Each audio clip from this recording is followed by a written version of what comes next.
इमाम हुसैन रज़ी अल्लाह ताला अन्हु, हज़रत इमाम हुसैन रज़ी अल्लाह ताला अन्हु तो वो हैं कि जिनको सरकार ने खुद अपने कंधों पर बिठा के सरकार ने मक्के की सैर करवाई है, मदीना की सैर करवाई है, अपने कंधों पर बिठा कर सरकार ने खुद झूले दिए हैं। और वो हज़रत इमाम हुसैन, अब लोग ये कहते हैं जी अगर हज़रत इमाम हुसैन को शहीद ही किया जाना था तो सरकार दो जहां सल्लल्लाहु अलैहि वसल्लम को पहले ही खबर थी, तो सरकार ने फिर इनके लिए दुआ क्यों ना फरमाई, सजदा कायनात ने इनके लिए दुआ क्यों ना की, हज़रत अली को मौला मुश्किल कुशा कहते हो, फिर उन्होंने इनके लिए दुआ क्यों ना की।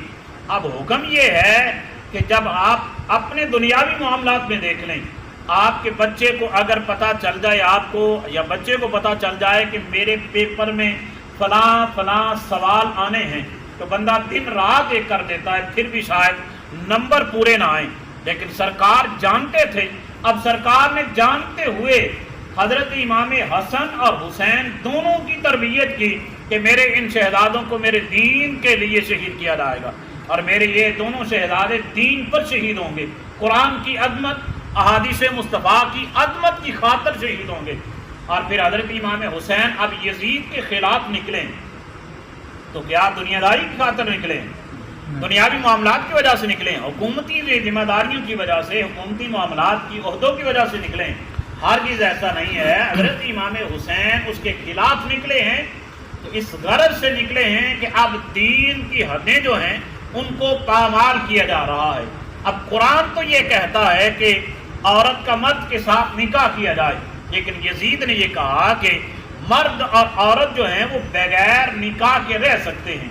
अब ये दीन की हदें, इनको पामाल किया जा रहा है। अब कुरान ये हुक्म लगा रहा है, लेकिन यजीद इन सारी हदों को पामाल कर रहा है, तोड़ रहा है। कि हम क्या कहते हैं, जो बंदा मामलात करे तो क्या कहते हैं कि इसने हरामकारी की है, और ये दोनों मामलात करने वाले जानी हैं, हरामकारी करने वाले हैं।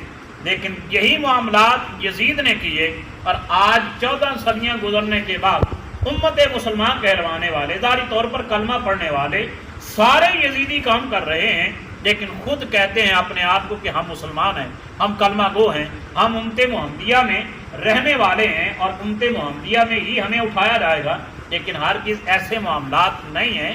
आप देखें कि जितने यजीद के काम थे, अब कुत्तों को लड़ाना ये यजीद का काम था, कबूतरों की शर्तें उनको रखना या दीगर मामलात जो थे ये सारे काम यजीद के थे। अब फिर इसमें देखा जाए शर्तें लगाना और फिर दीगर मामलात जो हैं जो आज हम कर रहे हैं, या कुत्तों की दौड़ या कुत्तों को लड़ाइयाँ, ये हमारे अंदर नहीं पाई जा रही। कबूतरों के मामलात, शर्तें वगैरह हमारे अंदर नहीं पाई जा रही, सारी हमारे अंदर पाई जा रही। हरामकारी, जुआ, रिश्वतखोरी, ये सारे मामलात पाए जा रहे हैं। जबकि हज़रत इमाम हुसैन इसी गरज से निकले थे कि यजीद ये सारे काम कर रहा है, तो कहा कि यजीद गलत है, अब इन कामों की वजह से मैं इस लानती के हाथ पर मैं बैत नहीं कर सकता, मैं नवासे रसूल हूँ, तो मैं उसी के हाथ पर बैत करूंगा कि जो मेरे नाना जैसी सीरत लाएगा, जिसकी सीरत मेरे नाना मुस्तफ़ा जैसी होगी, मैं उसके हाथ पर बैत करूंगा। अब यजीद जैसे लानती ये, और फरमाया कि बदबख्त पलीद शख्स के हाथ पर तो मैं बैत नहीं कर सकता। तो ये हज़रत इमाम हुसैन का किरदार है। और फिर वाइजीद जो हैं और अक्सर जाकिरीन जो हैं, वो इन 10 दिनों में हज़रत इमाम हुसैन के करबला वाले वाक़यात तो इस तरह बयान करते हैं जैसे उन्होंने मैदान करबला में कैमरे फिट किए हुए थे। उनमें से अक्सर वाक़यात जो हैं मैदान करबला के हवाले से, शहादतों के हवाले से जो सुनाए जाते हैं, वो अक्सर मौजू रिवायतें हैं। लेकिन जो सही रिवायतें हैं, इससे पीछे जो 55 साल हज़रत इमाम हुसैन की जो सीरत तैयबा है, जो आपकी ज़िंदगी है, उस पर तो कभी किसी ने नहीं नज़र दौड़ाई कि आपने सारी ज़िंदगी क्या काम किए हैं। यहाँ तक कि हज़रत इमाम हुसैन रज़ियल्लाहु ताला अन्हु सारी ज़िंदगी अपने नाने मुस्तफ़ा की सीरत तैयबा पर अमल करते हुए गुजारते हैं। आपका एक एक लम्हा कुरान पढ़ते हुए, कुरान को पर अमल करते हुए गुजरता है, हदीस मुस्तफ़ा पर अमल करते हुए गुजरता है। और हज़रत इमाम हुसैन कि जिनको सरकार ये फरमाए कि अल हसन वल हुसैन मिन्नी, कि हसन और हुसैन मुझसे हैं। अब सरकार ये फरमा रहे हैं حضرت سیدنا ابو ہریرہ رضی اللہ تعالیٰ عنہ راوی ہیں۔